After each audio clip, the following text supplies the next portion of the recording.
Dear students, today we are going to discuss another important topic of your syllabus, and that is concerned with joint product and byproduct.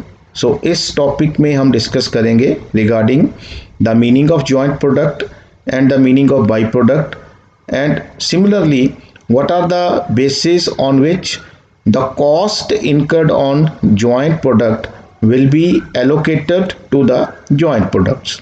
So आइए सबसे पहले बात करते हैं regarding the concept of joint product and by product.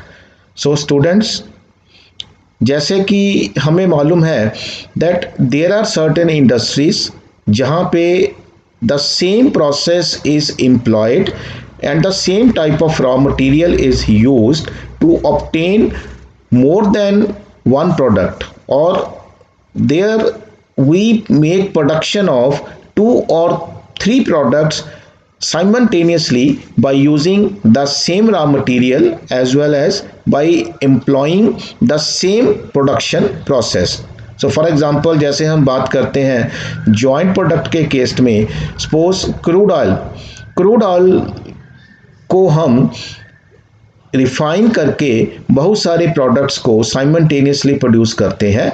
We produce petrol, we produce diesel, we produce kerosene, we produce gas, we produce grease, as well as we produce some other products also like coal tar by using the same process.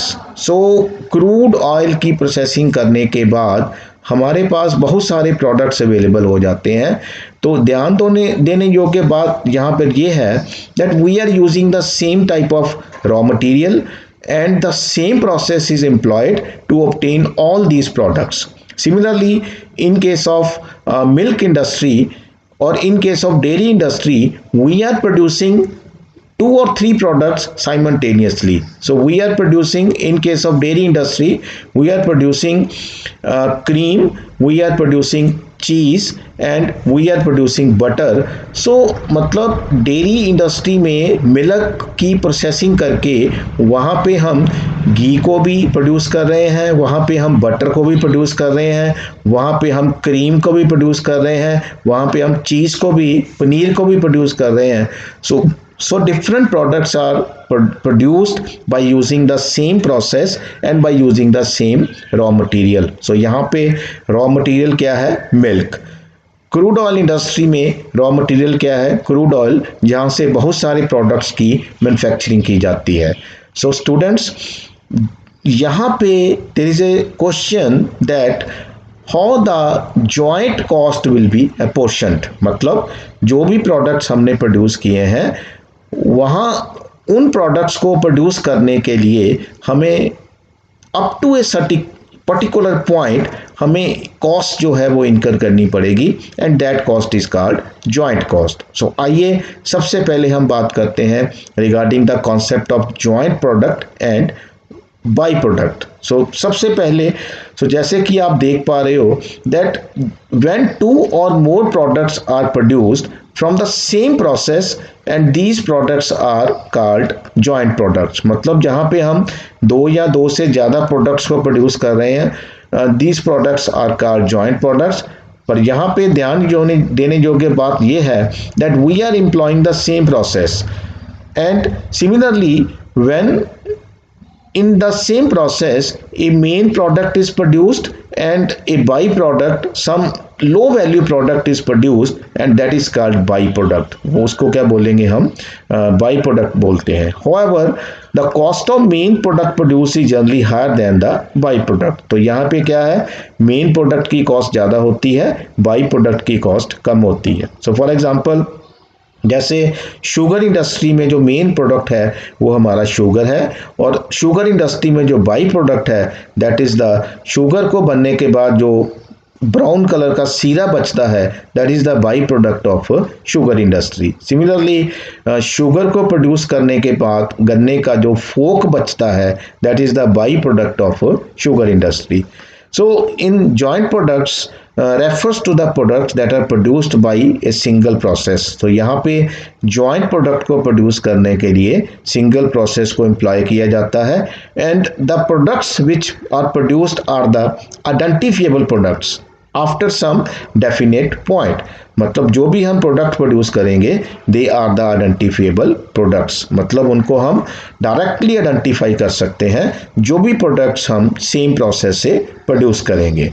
So what are the definitions of joint products and by products. So जहाँ पे joint products की बात है, the definitions of joint products are that when two or more products separated in the course of processing, each having a sufficient high saleable value to each recognition as a main product। तो जहाँ पे हम दो या दो से ज़्यादा product को प्रोड्यूस करते हैं and those products are directly identifiable. And यहाँ पे एक ध्यान देने योग्य बात ये है that all the products are having the sufficiently high saleable value and each product is recognized as a main product.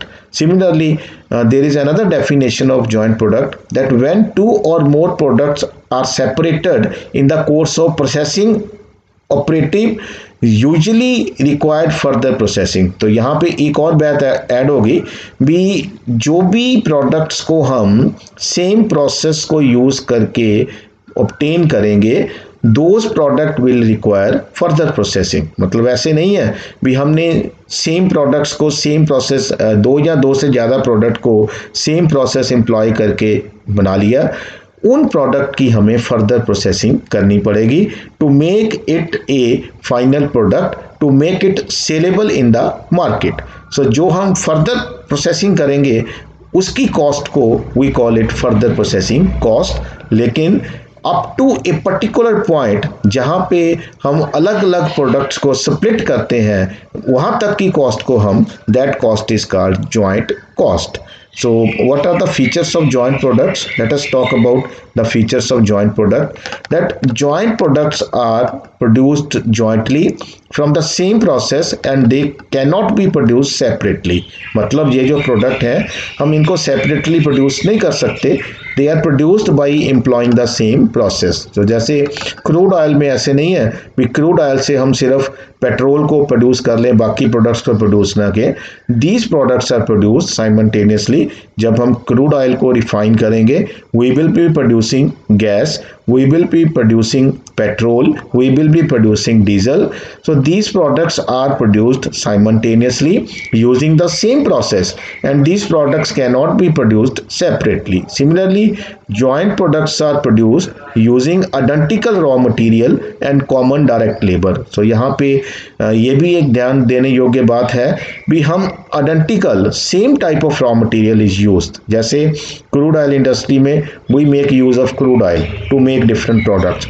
Dairy industry में we make use of milk to produce different products like cheese, like butter, like cream। Similarly, these products pass through the same process up to the separation point। So जैसे मैंने बताया आपको जो भी हम joint products को produce करेंगे they have to pass through the same process and after up to split off point and after splitting off the joint products they are further processed। मतलब जो भी हम joint products को produce करेंगे after splitting off point हमको उनकी further processing करनी पड़ेगी to make these products sellable in the market। And similarly all joint products are of equal economic importance and none of them can be considered as a, मतलब उन जो भी हम joint products को produce करेंगे they will have a equal economic importance, मतलब उनकी economic value जो है वो almost बराबर होगी। So let us talk about that what are the various methods of distribution of joint cost। So इससे पहले हम बात करेंगे regarding the joint cost, that what do you mean by the joint cost। So जैसे मैंने बताया that all the cost incurred before the split off point is known as joint cost। मतलब जो भी प्रोडक्ट्स हम प्रोड्यूस करेंगे जैसे मैंने बताया उन प्रोडक्ट्स की हमें फर्दर प्रोसेसिंग करनी पड़ेगी और फर्दर प्रोसेसिंग से पहले जहाँ पे जॉइंट प्रोडक्ट स्प्लिट ऑफ होंगे इनटू डिफरेंट प्रोडक्ट्स वहां तक की कॉस्ट को हम जॉइंट कॉस्ट कहते हैं।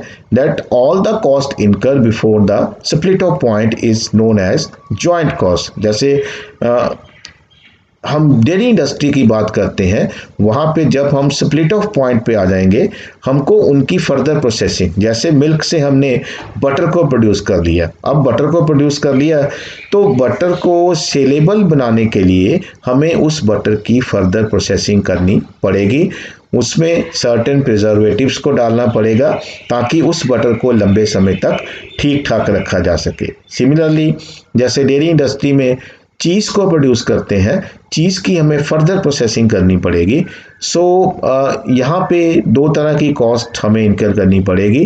One is the joint cost, मतलब स्प्लिट ऑफ पॉइंट तक कॉमन जो कॉस्ट हम इनकर करेंगे up to split off point, that cost is called joint cost. और उसके बाद प्रोडक्ट की फर्दर प्रोसेसिंग करनी पड़ेगी और उन प्रोडक्ट की फर्दर प्रोसेसिंग में जो कॉस्ट हम इनकर करेंगे, that cost will be called the further processing cost. Now let us talk about the various methods of apportionment of joint cost. जो हमारी जॉइंट कॉस्ट इनकर होगी, that is cost incurred up to split off point. Split off point तक जितनी भी cost हम incur करेंगे, that cost is called the joint cost. और अब उस जॉइंट कॉस्ट को हमें, जो भी हमने प्रोडक्ट्स प्रोड्यूस किए हैं, we have to allocate, we have to apportion that cost into those joint products. So the methods used to apportion the joint cost among the joint products is called the methods of apportionment of joint cost. तो यहाँ पे कौन कौन से method use करेंगे? So basically we are using the 5 methods to apportion the joint cost. 5 method यहाँ पे use करेंगे। कौन कौन से? That is the average unit cost method, number 1।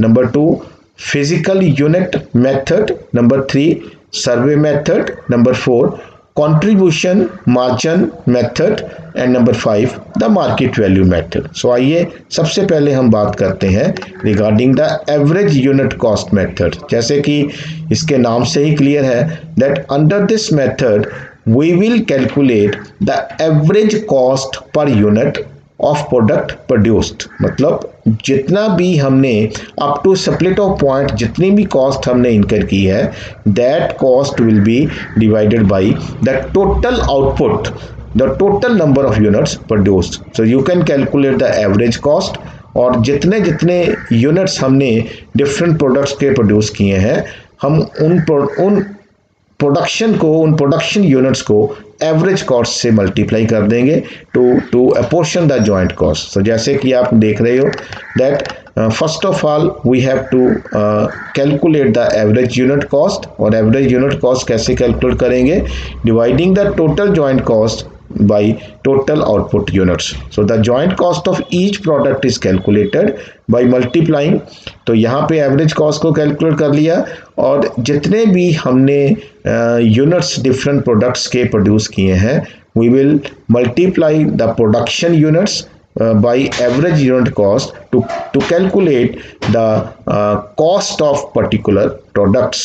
so यहाँ पे joint cost को अपोर्शन करने के लिए जितने जितने यूनिट्स हमने प्रोड्यूस किए हैं उसको एवरेज कॉस्ट के साथ मल्टीप्लाई कर देंगे, so that we can apportion the joint cost। Similarly the second method which we can use is called the physical unit method। तो यहाँ पे under this method जो हम कॉस्ट को एलोकेट करेंगे, joint cost are allocated to joint products on the basis of their relative weight, their relative volume और other physical measures. मतलब जितने भी हमने नंबर ऑफ प्रोडक्ट्स को प्रोड्यूस किया है, जॉइंट कॉस्ट को हम डिवाइड कर देंगे by the weights of products produced और बाय द क्वांटिटी। जितनी हमने प्रोडक्ट्स की क्वांटिटी प्रोड्यूस की है, so that will be divided by the quantity to calculate the physical units. मतलब जितने जितने यूनिट्स हमने प्रोड्यूस किए हैं, उससे हम we will find out the physical unit cost, भी उस प्रोडक्ट की फिजिकल यूनिट कॉस्ट कितनी आई है। तो जैसे कि आप देख पा रहे हो that joint cost are allocated to joint products on the basis of the relative weight, volume और अदर फिजिकल मेजर्स। तो मतलब जितने भी हमने नंबर ऑफ यूनिट्स को हमने प्रोड्यूस किया है उसकी रेशो में जॉइंट कॉस्ट को डिवाइड कर देंगे। सपोज हमारी जॉइंट कॉस्ट जो है वो 20,000 रुपया है और 500 यूनिट हमने प्रोडक्ट एक्स के प्रोड्यूस किए हैं और 600 यूनिट हमने प्रोडक्ट वाई के प्रोड्यूस किए हैं। So the joint cost 20,000 will be divided in the ratio 5:6, मतलब जितने जितने जॉइंट प्रोडक्ट्स के यूनिट्स को प्रोड्यूस किया गया है उस हिसाब से हम जॉइंट कॉस्ट को अपोर्शन कर देंगे। Similarly the third method which we can use is called the survey method. So यहाँ पे इट्स अगेन ए मेथड जहाँ पे हम जॉइंट कॉस्ट को अपोर्शन करेंगे based upon the relative importance of the products produced, based upon the selling price of the products, जो हमने products produce किए हैं उसकी सेलिंग प्राइस को ध्यान में रखेंगे, उसकी क्वांटिटी को ध्यान में रखेंगे, द टेक्निकल साइड मतलब उन प्रोडक्ट की टेक्निकलिटीज को ध्यान में रखेंगे, and the marketing process which we are using to sell those products. So इन सारे फैक्टर्स को ध्यान में रखते हुए we will assign certain point value to the products and the joint cost will be apportioned on the basis of point value। जितनी जितनी हमने point value ascertain की है उसके हिसाब से we will assign the joint cost। Now let us take an example। Suppose हमारे पास joint cost, हम दो प्रोडक्ट प्रोड्यूस कर रहे हैं, product X and product Y, और उनकी जॉइंट कॉस्ट दी हुई है 1 lakh rupees. And from our survey as per the relative importance of the product और उनकी सेलिंग प्राइस के हिसाब से we give points to the products and the ratio we have calculated is 40% and 60%। इसका मतलब क्या है, दैट पॉइंट वैल्यू के हिसाब से the joint cost will be apportioned in the ratio of 40:60 और in the ratio of 2:3। So उस हिसाब से हम जॉइंट कॉस्ट को अपोर्शन करेंगे। Similarly the next method which we can use is called the market value method.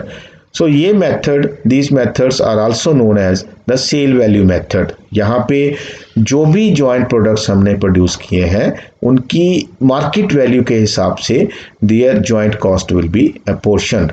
So यहाँ पे we can use different methods to apportion the joint cost. What are those methods जिन हम methods को use कर सकते हैं?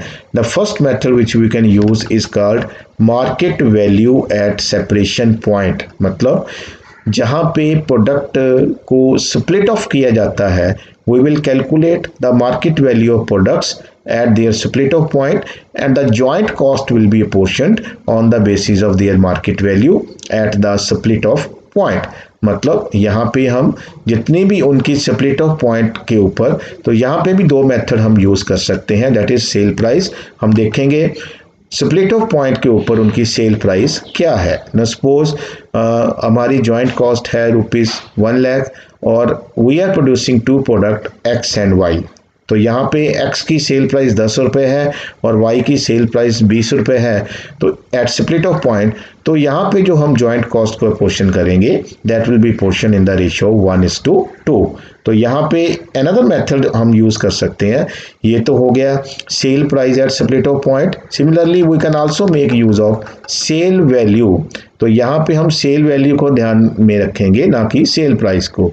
Now suppose हमारे पास joint cost 1 lakh रुपया है और हमने 1000 यूनिट एक्स के प्रोड्यूस किए हैं और 2000 यूनिट प्रोडक्ट वाई के प्रोड्यूस किए हैं और इनकी सेल प्राइस है एक्स की 5 रुपये और वाई की 6 रुपये। तो यहाँ पे 1000 यूनिट मल्टीप्लाइड बाई 5, इसकी सेल वैल्यू होगी 5000 और वाई के 2000 मल्टीप्लाइड बाई 6 तो 12000। तो यहाँ पे हमारी जो सेल वैल्यू आ गई, कितनी आ गई, दैट विल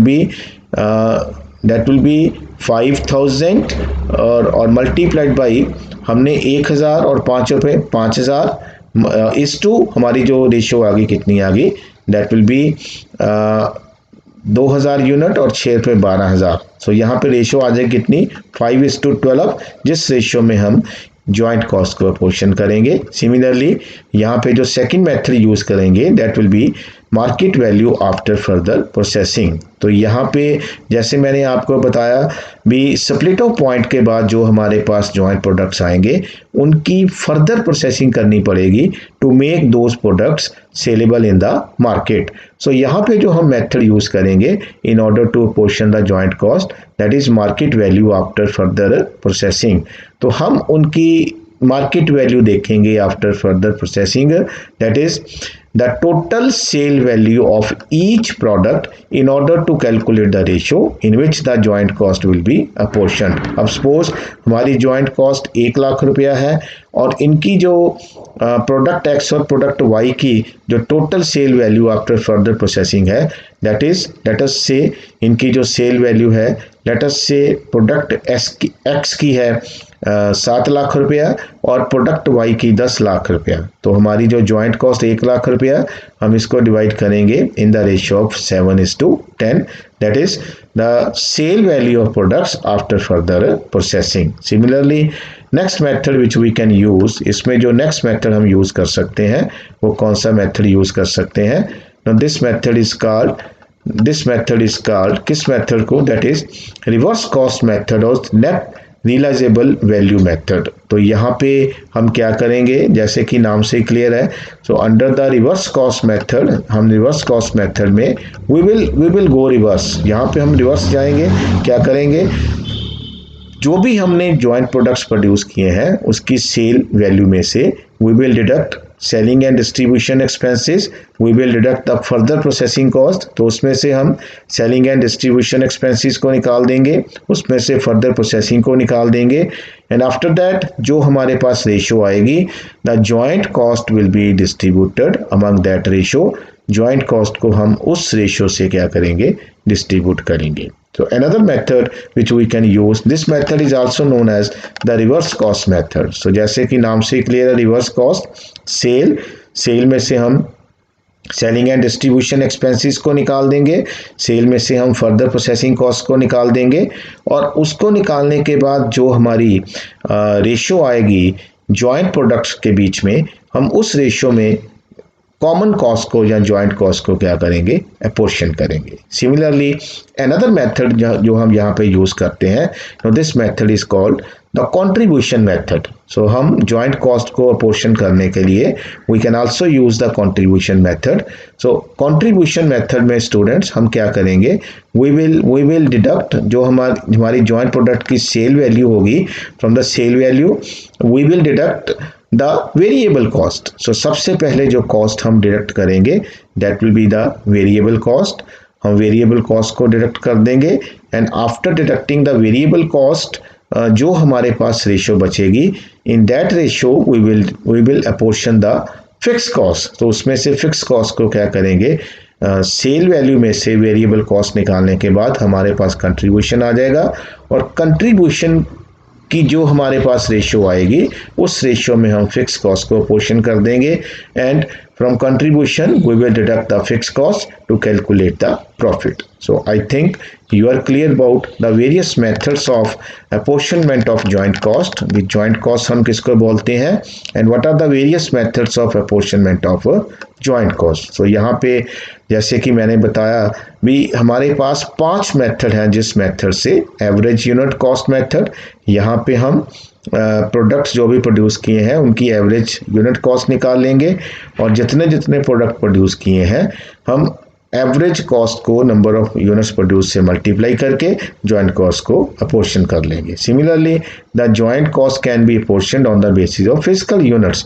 जितने हमने यूनिट प्रोड्यूस किए हैं उसकी रेशियो में we will apportion the joint cost. Similarly the survey method, यहाँ पे हम क्या करेंगे, on the basis of survey हम उन प्रोडक्ट्स की रिलेटिव इंपॉर्टेंस को देखेंगे, उनकी टेक्निकलिटीज़ को देखेंगे, उनकी सेलिंग प्राइस को देखेंगे and we will determine the point value to the products और उन पॉइंट वैल्यूज़ के हिसाब से we will apportion the joint cost among the products. Similarly contribution method में हम क्या करेंगे, फर्स्ट ऑफ ऑल हम जॉइंट प्रोडक्ट की सेल वैल्यू में से उनकी वेरिएबल कॉस्ट को निकाल देंगे और उसके बाद जो कंट्रीब्यूशन बचेगा in that contribution ratio the fixed cost will be apportioned in order to calculate the profit. So another method, again a very important method, that is the market value method. तो यहाँ पे हम joint cost को apportion करने के लिए joint products की market value को बेस लगाएंगे और यहाँ पे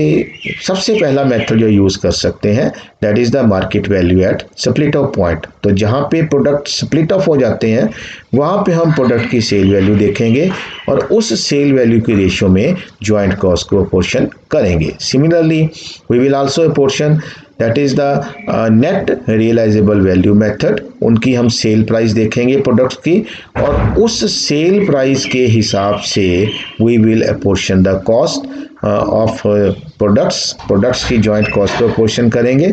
we can also use reverse cost method. यहाँ पे हम क्या करेंगे, सेल वैल्यू में से सेलिंग एंड डिस्ट्रीब्यूशन एक्सपेंस निकाल देंगे, देन फर्दर प्रोसेसिंग कॉस्ट को निकाल देंगे, उसके बाद जो हमारी रेशो आएगी in that ratio the joint cost will be apportion. So I think you are clear about the various methods of apportionment of joint cost. भी हम जॉइंट कॉस्ट को अगर हमने अपोर्शन करना है, so what are the various methods, so जिन methods को use करके we can apportion our joint cost, हम अपनी जॉइंट कॉस्ट को अपोर्शन कर सकते हैं।